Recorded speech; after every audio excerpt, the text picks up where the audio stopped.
What is up, everybody? My name is Mike, and I am an expert at having cancer. I can say that because they don't make stages of cancer higher than what I've got, and I've been dealing with advanced metastatic melanoma for over 6 years. I've also been very fortunate in the sense that I've entered remission twice, coming from 2 different diagnoses, most recently from stage 4 metastatic melanoma almost exactly 1 year ago. And so, given the fact that I've had to deal with 2 instances of entering and exiting active treatment, I can also tell you that cancer recovery is not linear, and it is very difficult to compartmentalize and deal with all the different elements of it. More to that point, what does recovery from cancer even mean? Some cancers are low stage, don't require treatment, but they'll mess you up mentally. Some cancers are serious, one and done, low risk of recurrence, even though it's possible. Some cancer is incurable or untreatable or chronic. I happen to have incurable stage 4 metastatic melanoma, but I'm in remission with a good prognosis? ? I tried looking up both dictionary and medical definitions of cancer recovery, and they both said essentially, maybe you're getting better. And that seems accurate because if I was to depict what cancer recovery looks like, it would be this. By the way, big shout out to the account Thanks Cancer on Twitter or X for showing me this image, as well as being a wonderful hub and host and ambassador to the online cancer community. I don't cross-promote too often between here and that cesspool of a platform, but I figured it would be worth mentioning. If you are on Twitter or X, go find Thanks Cancer. Super, super valuable. So how do we approach quantifying or even qualifying cancer recovery then? Because it's not too big of a topic to break down, but I do think it's distinctly easier if we break it into 3 different components: physical recovery, mental recovery, and systemic recovery. Keep in mind that everyone's diagnosis, life situation, and way they approach these things is a little bit different, so I'm going to be able to share my lived experience and what I've learned from thousands of other patients in talking with them, but it's going to miss some of the potential options in what you might consider cancer recovery. But it's YouTube, I only have so much time, so I'm just going to go for it. So, physical recovery from cancer. This is ostensibly the most important and quantifiable version of recovery, because if cancer wasn't so physically scary and threatening, it wouldn't be so mentally scary and threatening, and we can kind of track the physical progress better than anything else. But even in narrowing it down to just physicality, the cancer experience has a lot of different ways that it can do damage to your body that you have to recover from.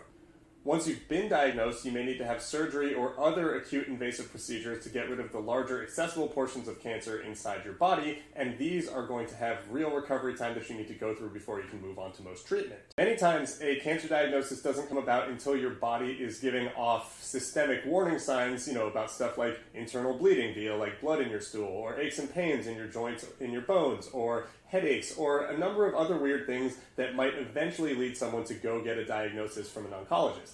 For most traditional modern cancer treatments like chemotherapy, immunotherapy, radiation, etc., there are a host of expected kind of persistent small side effects that will build in toxicity as you go. I'm talking about nausea, drowsiness, fatigue, joint and bone pain, stuff like that that should subside as soon as you're done with treatment, but that's no guarantee. Many of these side effects can become chronic or long-term issues, and this is especially true if you encounter some autoimmune side effects. I know that personally, my thyroid stopped working when I was on immunotherapy. I suffered from colitis, I suffered from hepatitis, and I have arthritis in both of my hips. These are just some examples of the long-term side effects, several of which are never going to go away from me, and there are plenty of other examples from other cancer patients who have had stronger or longer treatments. This cancer isn't just the treatment interacting with wherever the cancer is in your body. It affects the way your whole body feels, it affects your mental health, it affects your emotional health, it affects your friends and family. It is just a stressful situation. I've likened it to being in fight or flight for every second of however long you're in treatment. That just makes you tired. Like I mentioned fatigue, but there is an exhaustion about being a cancer patient, and that is not a set amount of time. As I've entered into remission twice, actually, I've noticed that my varying levels of both fatigue and exhaustion kind of oscillate, and I don't think this is set for anyone. It could be entirely different, and if you're a chronic cancer patient, which I technically am, and I may have to face more of it, it can just be overwhelming. But I don't want to portray the physical recovery portion of cancer as just doom and gloom. I mean, let's use me as an example again. I'm nearly 1 year into remission at this point in time, and during my treatment last year, I did suffer from hepatitis. I did have tons of joint pain. I did have tons of bone pain. I was fatigued all the time. I had gastritis. I had all sorts of symptoms and side effects. In fact, I lost 40 pounds at one point, and I've gained that all back. That's another thing I really should have brought up. Weight loss is incredibly prevalent, or weight gain, depending on what treatment you're on. But for all these things, as I've continued on through remission, they have sequentially gotten better. Sure, I'm going to have arthritis in my hips for as long as my natural hips are mine. I'll get them replaced at some point. And yes, my thyroid is a casualty of having cancer, but my energy has gotten better. My ability to keep weight on has gotten better. All of the, little day-to-day things that were pestering me as I was on treatment or on steroids to counteract the autoimmune side effects, those have gone away. So there is some quantifiability of me getting better over time. It just does fluctuate because everyone's different, and my body needs different periods of time to rest and grow and try and find a new normal. Speaking of which, new normal might be the most important or pertinent phrase that you can use to describe how your mental and emotional health will be after any sort of brush with a cancer diagnosis. I often describe going through a cancer diagnosis and treatment as an alien experience, or like a portal to a different world. It's definitively a threshold event. Once you've gone through, there's no going back. And I haven't met any cancer patient that's gone through a diagnosis and treatment that has just been able to brush it off and say like, wow, that was wild. And I know I don't speak for everyone, and maybe there's some people who have like stage 0 or stage 1 cancer where they just get something cut off and move on. But man, the lasting damage is there because once you have cancer in your system, you understand the ramifications of it. You understand the existential downside, and you understand that there's a risk of it coming back at almost any time. Not only that, when you're going through cancer treatment, and I just listed all of the ways that it can physically damage you, that starts to take its toll on you mentally. Even if you have an amazing pain tolerance or a threshold for putting up with bullshit, for lack of a better term, and you're patient and all these things, eventually, if your physical systems are eroded, you start to look at yourself as a sick person. You start to wonder if other people view you as a sick person. You start to feel like your place in the world is now defined by being a cancer patient, and it happens really quickly.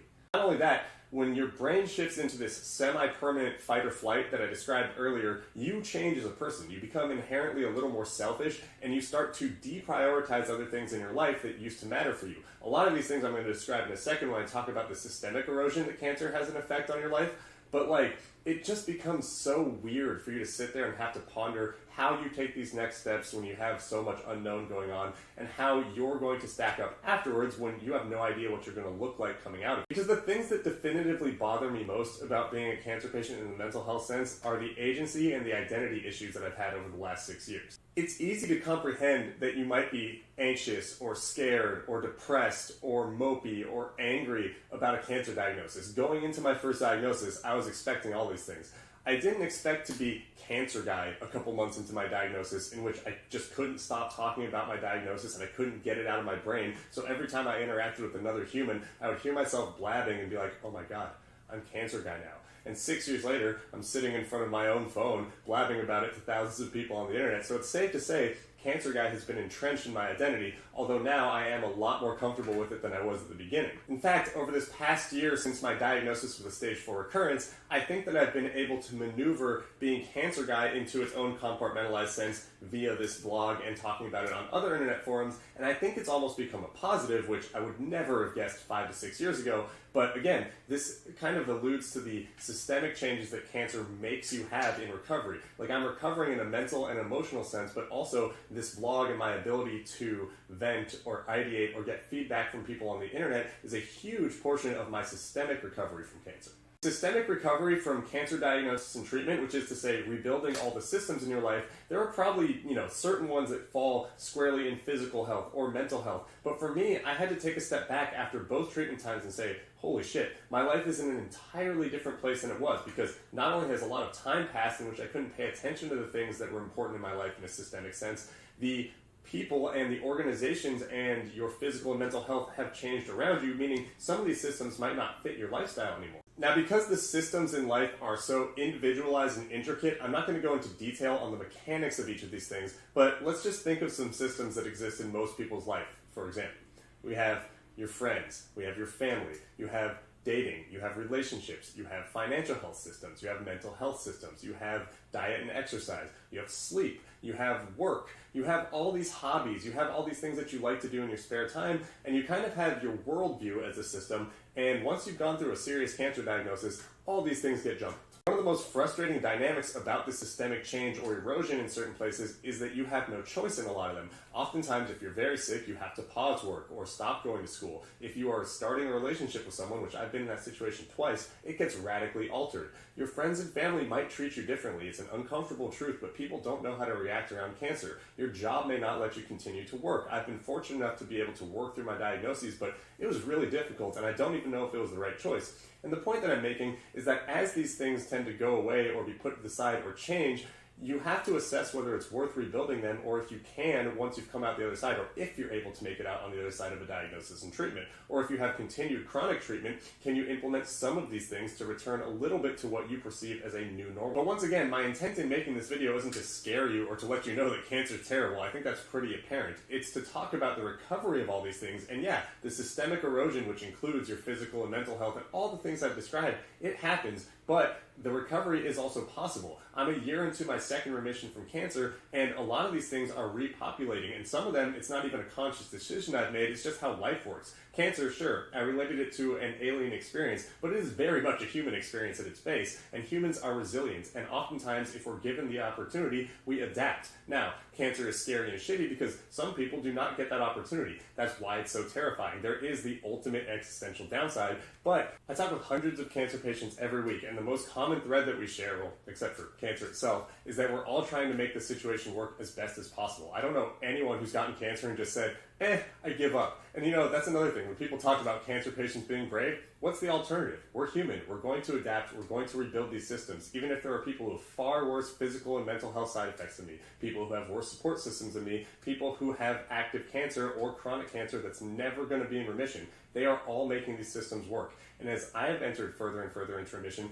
I can feel these systems coming back, and I can feel the recovery. It has hockey sticks, it has dips, it has peaks, it has valleys, but recovery is a thing that is possible. It's just not linear. And that's okay. In fact, one of the things that has helped me most in remission is to not stress about things when they're not going well. When my physical health or my mental health or the systems in my life aren't where I want them to be, I have to think about how lucky I am just to have the opportunity to recover. And while I certainly don't speak for every cancer patient, I am positive that there are going to be more opportunities for recovery in the future. As information, science, and treatment gets better surrounding each one of these diseases, it is important that people understand that, yeah, recovery is a possibility. It just might not be what you expected. So let's not beat ourselves up when we're having weird experiences or thinking, is this what my life looks like right now? It might be what your life looks like right now. But think about where you were a year ago. It was vastly different than it is today, most likely. And in a year, it'll probably be different than it is right now. That's how human life works, and that includes human life with cancer. Speaking of lengthy nonlinearities, I'm going to wrap this video up right now, and I want to thank you for spending the time to learn more about what it's like to experience cancer and the recovery from cancer. Whether it's you who is the patient, or you have a friend, family member, or loved one who's going through it, I think these types of discussion make it much easier for everyone to reconcile the situation and have a chance at a happier life at whatever portion of the cancer experience they're at. Nothing else, by watching this video and maybe even liking it or subscribing to my channel, you're helping me build a system that's been integral to my recovery this time around. So thank you for doing that once more, and I'll catch you next time. Bye!